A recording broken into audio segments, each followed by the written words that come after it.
मतदाता पुनरीक्षण के खिलाफ इंडिया गठबंधन ने चक्का जाम कर दिया। इसका असर भागलपुर में भी देखने को मिला है। केंद्रीय श्रमिक संगठनों के राष्ट्रव्यापी हड़ताल का असर बुधवार को शहर में दिखा। महागठबंधन के नेता सुबह से ही शहर के विभिन्न चौक चौराहों पर प्रदर्शन करते नजर आए।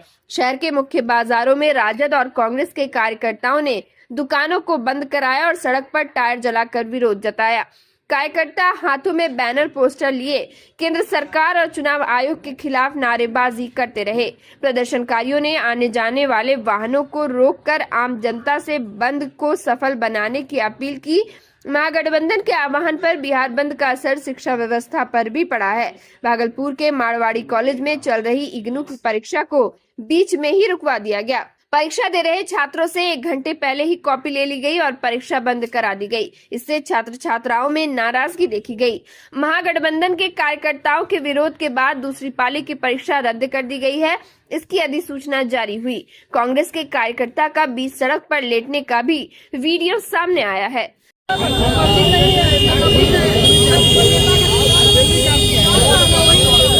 जबरन राहगीरों से बाइक की चाबी भी ली गई है। महागठबंधन के नेताओं ने स्टेशन के पास स्थित उल्टा पुल को जाम कर दिया, जिससे आवाजाही पूरी तरह से बाधित हो गई। पुल पर गाड़ियों की लंबी कतारें लग गई और यात्रियों को भारी परेशानी का सामना करना पड़ा।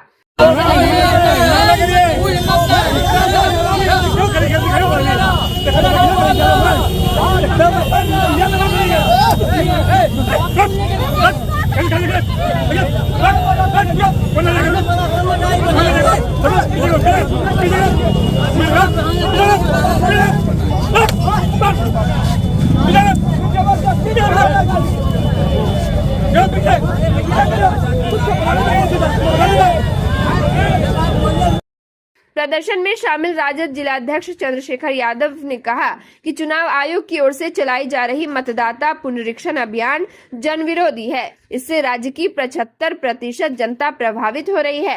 राजद नेताओं ने इसे वोटबंदी बताते हुए केंद्र सरकार और चुनाव आयोग पर धांधली का आरोप लगाया।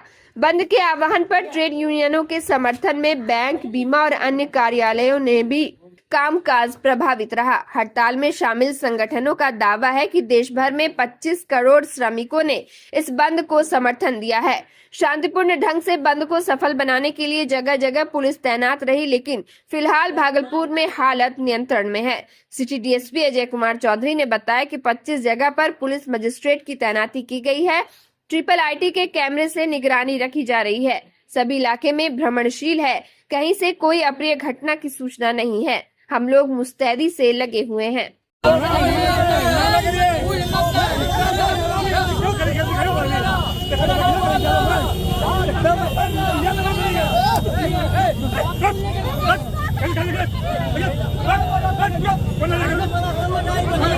ये मतदाता सत्यापन जो है आपका गरीबों को मारने का रास्ता है।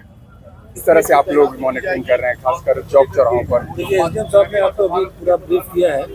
करीबन शहर में 25 जगहों को चिन्हित किया गया है जहां पे फोर्स मजिस्ट्रेट तैनात किए गए हैं और ICCC के कैमरे के माध्यम से भी हम लोग निगरानी रख रहे हैं लगातार। और सभी SHO अपने अपने क्षेत्र में भ्रमणशील है। बड़ी स्तर से भी मॉनिटरिंग की जा रही है। कहीं पे भी वैसा कोई दिक्कत वाली बात नहीं है। हम लोग लगातार नजर रखते हुए और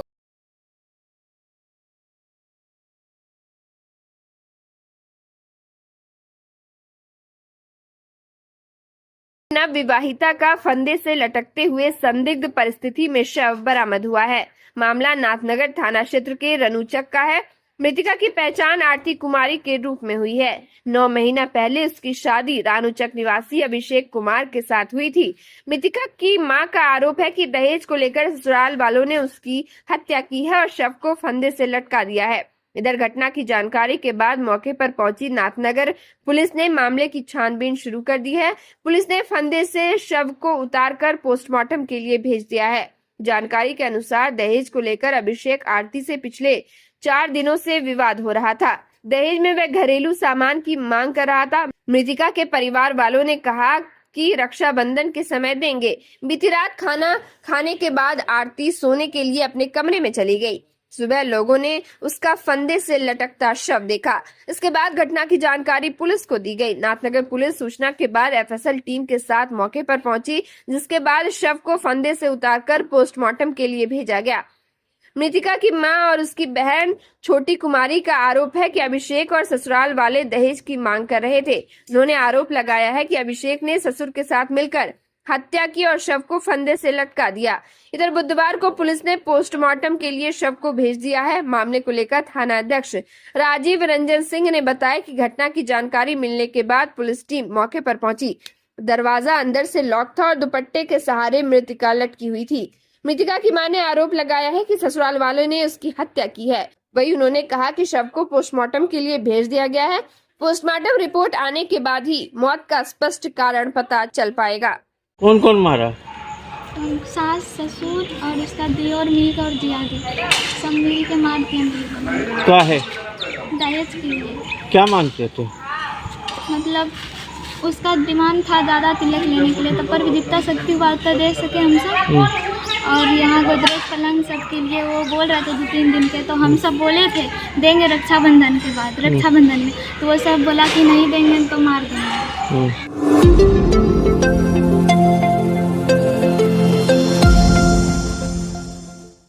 बिहार में नीतीश सरकार के 20 साल पूरे होने वाले हैं और चुनावी साल भी करीब है। ऐसे में अब खुद सत्ताधारी दल के नेता सरकार पर सवाल उठाने लगे हैं। भागलपुर के नौगच्छा में जदयू के युवा जिला अध्यक्ष आशीष मंडल आमरण अनशन पर बैठ गए हैं।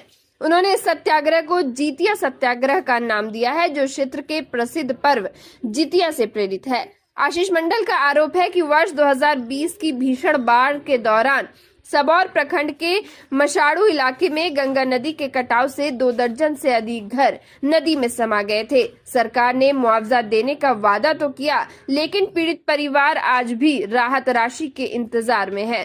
गोपालपुर के जदयू विधायक गोपाल मंडल के पुत्र आशीष मंडल ने कहा कि यहाँ पीड़ित परिवारों को देखने कई मंत्री और अधिकारी आए, लेकिन किसी ने उनका दर्द नहीं बांटा। हाल ही में जब वे एक कार्यक्रम में भाग लेने आए तो ग्रामीणों ने उनसे अपनी व्यथा सुनाई। इसके बारे में उन्होंने डीएम से मिलकर मुआवजा देने की मांग की, लेकिन स्पष्ट जवाब नहीं मिला। उन्होंने कहा कि जब तक सभी प्रभावित परिवारों को मुआवजा नहीं मिल जाता, तब तक उनका अनशन जारी रहेगा। उन्होंने ये भी स्पष्ट किया कि वे सरकार के खिलाफ नहीं है, लेकिन अफसरों की लापरवाही के कारण सरकार की बदनामी हो रही है। स्थानीय लोगों से आशीष मंडल को भरपूर समर्थन मिल रहा है। मौके पर जुटी भीड़ ने सरकार से शीघ्र कार्रवाई की मांग की है। प्रशासन की ओर से अब तक कोई आधिकारिक प्रतिक्रिया नहीं आई है, लेकिन अनशन को लेकर जिले में हलचल तेज हो गई है। डीएम साहब के द्वारा जो पर्ची दिया गया उसमें 1,20,000 रुपए का दिया गया है। साथ में जमीन भी दिया गया है, आपको जमीन भी दिया जाएगा और साथ में पक्का मकान भी, लेकिन उस सब में कुछ नहीं है, वो सब कुछ नहीं मिला है। आखिरकार लास्ट में थक हार करके आज से सुबह से अनशन पे बैठे हुए हैं और ये अनशन तब तक जारी रहेगा जब तक लिखित रूप से इन लोग को दिनांक के साथ अगर नहीं मिल जाता और पदाधिकारी या नेता आकर के नहीं कह देते हैं, ऊपर से नहीं मैसेज भेजते और नहीं पहुंचते हैं, तो तब तक भूखे कोई अन्न नहीं, कुछ नहीं, नमक पानी बस लेकर के हम अनशन पे बैठेंगे। दिन हो या रात हो, धूप हो, छांव हो, उससे हम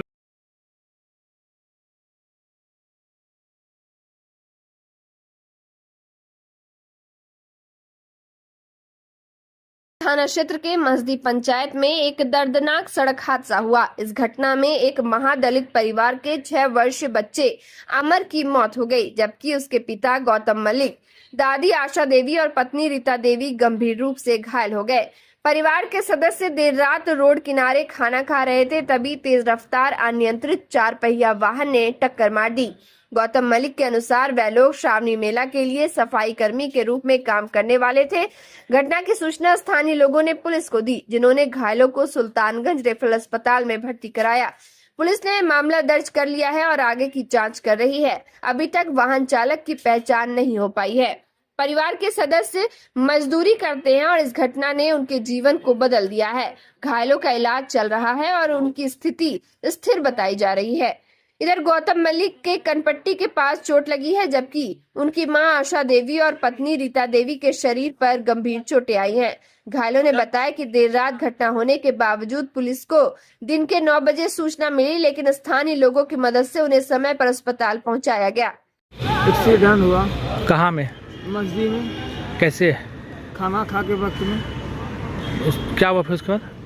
खाना खा रहे थे, चार अजीब इधर से गाड़ी आया, मार दिया धक्का। किस टाइम मारा धक्का? यही 10:30 बजे 10 में। अभी?